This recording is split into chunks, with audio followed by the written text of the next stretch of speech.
Una es lo que afectó a los niños de primera infancia, de 3 a 5 años, y otra la primaria, que en ese caso les afectó muchísimo en cuanto a los niveles de atención. Tantas horas en las redes y en los dispositivos les afectó mucho los niveles de atención. Uno ve en el consultorio que la atención, el nivel de atención de los chicos es mucho más bajo. El proceso de lectoescritura también se vio afectado. Cuando yo hablo de atención me refiero a la selección de información. Todos los individuos recibimos información externa a nuestro mundo interno continuamente, y continuamente estamos seleccionando la información. La cantidad de horas que los chicos pasan con los dispositivos hace que ese proceso sea diferente, incorpore las cosas, y la selección de la información para ver qué hago con la información se modifica. Eso pasó en adolescentes y en niños. Entonces, las respuestas son más impulsivas y no se analiza qué hago y cómo lo hago. Y eso lleva a tener otros trastornos en el proceso de incorporación de los conocimientos, que es el aprendizaje. Y en cuanto al aislamiento que han sufrido, ¿cómo fue después el impacto de volver a la escuela, volver a tener contacto con sus compañeros, con los docentes? A los chicos de secundario les está costando mucho. Les cuesta relacionarse. Vemos chicos que están han cambiado de ciclo, los que estaban en segundo año acá pasan a tercero y cambian de ciclo, no se conocen, están aislados. Tenemos que trabajarlo a eso con los docentes porque les cuesta mucho. Y en primaria hay chicos que no quieren entrar a la escuela. Yo tengo pacientitos que estamos haciendo todo un proceso para que entren a la escuela por el miedo que tienen. Lo mismo pasa en jardín. Lloran, no quieren entrar al jardín, o si no se descomponen. Cuando hay, por ejemplo, hubo actos, y ahí tengo pacientes que no quieren estar en los actos por los miedos que tienen, por la cantidad de chicos que hay en un acto, por ejemplo, ahora que estamos ya más sin tantas restricciones. ¿Sí? Podríamos decir que sí.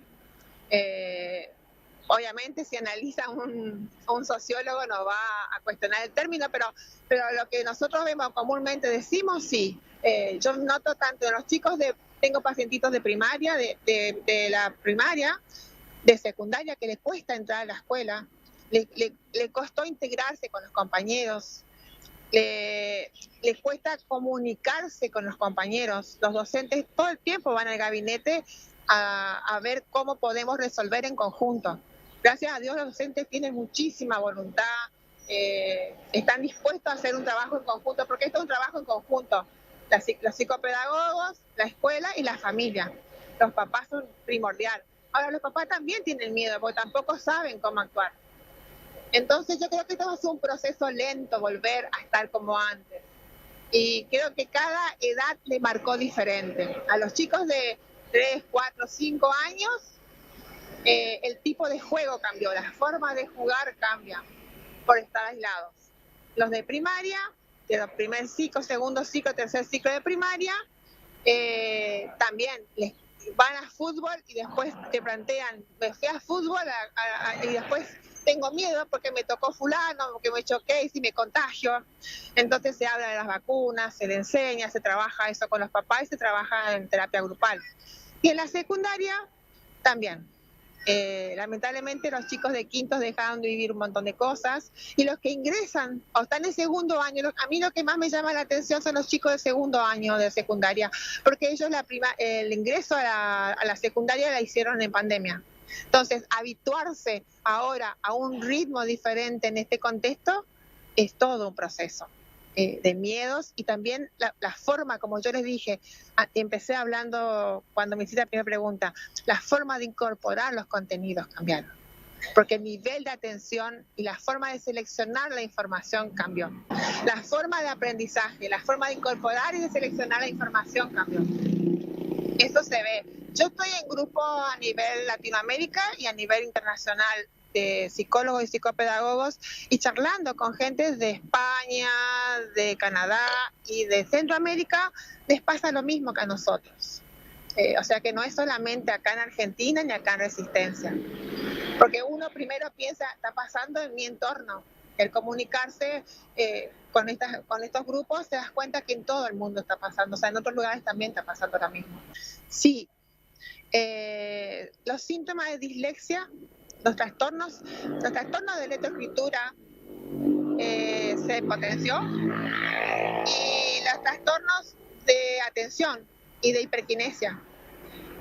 Yo creo que a los chicos, al estar tanto tiempo encerrados, es como que la insatisfacción, juegan y no pueden construir un juego, les cuesta jugar, agarran un juguete y sueltan y juegan con otra cosa, y no terminan jugando con nada y terminan saltando por toda la casa y pidiendo más cosas a los papás. Esta es una característica que cuando uno habla con los papás se repite constantemente. En las 3 edades, porque yo tengo pacientes adolescentes donde esto de la atención y de cómo organizan los apuntes, pacientes universitarios, volvieron para atrás y les cuesta. Eso me ha pasado, que me llamó la atención en los años de trabajo que tengo, que un alto porcentaje de que antes no eran pacientes en el consultorio, ahora sí, universitarios que iniciaron la facultad en pandemia, que ahora están asistiendo a algunas clases o que les cuesta organizarse, y estos trastornos de atención y de organización de los materiales se acentúan. Bueno, en primer lugar, tratar de calmar al chico. Si está en un lugar abierto y le agarra miedo o fobia, como ustedes plantearon, calmarlo. Después hacer una consulta al psicopedagogo. Yo quiero dejar claro cuál es la función del psicopedagogo en esto. Primero, enseñarle al papá a evaluar al chico, ¿no es cierto? Se evalúa con técnicas específicas, hay test específicos. Es más, ahora salieron test nuevos porque se cambió la edad donde se comienza a trabajar esto a partir de los 3, 4 años, según el nomenclador mundial, que es el DSM-5 y el CIE-11, modificaron esto a partir de la pandemia. Entonces, eso nos permite a los psicopedagogos, fonoaudiólogos y psicólogos trabajar más específico y ser bien claro en qué áreas de atención y cómo está el chico. Una vez que lo tenemos claro eso, la función del psicopedagogo es explicarle al papá cómo es el proceso de ese chico para enseñarle a contenerlo y a cómo encuadrar los límites. Eso es importantísimo, trabajar en conjunto con el papá en esa área. En las sesiones muchas veces no se hace con el chico, sino con los papás. Una vez evaluado el chico, se hace varias sesiones con el papá, por lo menos yo trabajo así, para explicarle y enseñarle cómo trabajarlo y cómo van a ser los procesos. Ahora sí se tiene resultados y se avanza. Los papás, evidentemente la pandemia avanzó en varias áreas porque los papás se conectan más con las redes, se conectan más con internet, con Google, y googlean qué es lo que yo creo que puede tener mi hijo con las características, que a veces es y a veces no es. Y los papás tienen muchos miedos también. Vienen desesperados diciéndote, no sé qué hacer, no sé para dónde correr, pero uno los calma, porque al darle seguridad de que se puede controlar, que se puede manejar, y al ver ellos de a poquito, porque esto es un proceso, no se hace de la noche a la mañana, al ver ellos que el chico va cambiando, los papás se van tranquilizando. Y es lindo el trabajo, es satisfactorio ver cómo un niño, de no poder construir un juego, construye, aprende las letras, habla diferente, porque esto me quedó pendiente que no lo aclaré. Este proceso que yo expliqué al principio de incorporar, seleccionar información, y al estar acelerado el chico no lo puede incorporar la información, que eso sería lo que altera el nivel de atención, también a veces influye en la estructura del lenguaje y en la pronunciación del lenguaje. Por eso trabajamos mucho con fonoaudiólogos. La estructura del lenguaje es la forma como hablo y cómo me expreso. Eso está estipulado a nivel mundial, que cada edad cómo se debe expresar y qué se espera. Y eso afecta muchísimo también a reconocer qué quiero y qué es lo que quiero en el chico. Entonces se trabaja esa área específica también con los papás.